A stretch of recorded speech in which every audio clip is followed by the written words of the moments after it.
Before you begin, remove the base enclosure, battery, wireless LAN module, primary storage drive assembly, speakers, and fan. Removal.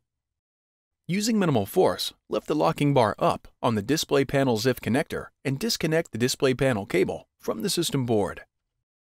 Disconnect the power connector cable from the connector on the system board.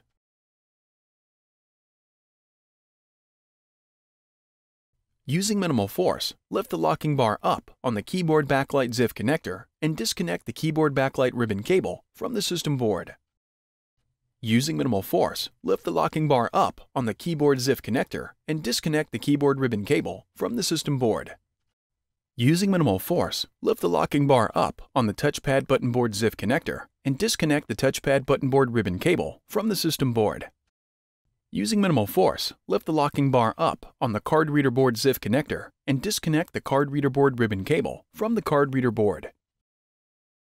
Lift the plastic bracket off of the system board and remove. Remove the 3mm P1 Phillips head screw that secures the system board to the top cover.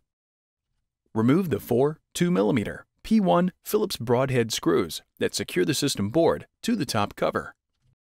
Grasp the system board near the center and lift it off of the alignment pins on the top cover and remove. Note: before installing a new system board, remove the following from the old system board and install onto the new system board: memory boards, heatsink, solid-state drive, card reader board ribbon cable.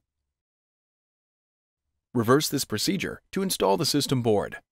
Important: after system board replacement, be sure to complete post-installation tasks as required that may include verifying functionality of the notebook, updating the BIOS, updating DMI and other settings,